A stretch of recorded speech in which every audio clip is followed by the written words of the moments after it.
వ్యవసాయం గురించి మాట్లాడితే చూద్దాం ముఖ్యంగా. షూర్. ముందుగా తెలంగాణ ఉద్యమం గురించి మాట్లాడాలి. ఓకే. 2001 నుంచి పెద్ద ఎత్తున ఉద్యమం చేసినాం. సకల తిప్పలవడం, లాఠీ దెబ్బల పాలైనం.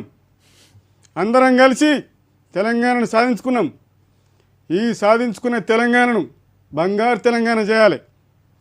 మీ చేతులనే ఉన్నది, మీ యువత చేతులనే ఉన్నది ఈ బంగారు తెలంగాణ. రైతులు దేశానికే వెన్నెముక. మనం అంటాం జై జవాన్ జై కిసాన్ అంటాం. నేను కూడా కొంత ప్రయత్నం చేసి వ్యవసాయ రంగానికి కొంత పీట వేసిన.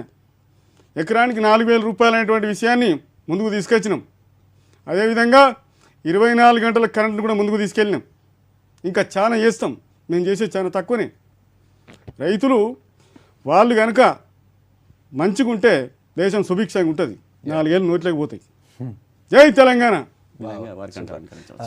అంటే మనకు సమయం కూడా చాలా తక్కువగా ఉంది, అలాగే గడిచిపోతుంది కూడా తెలియట్లేదు. కాలర్స్ కూడా వాళ్ళు అద్భుతమైన రెస్పాన్స్ ఇస్తున్నారు. సో ఇంకా అంటే నేను విన్నాను మీరు గాంధీ గారు వాయిస్, అలాగే వివేకానంద గారు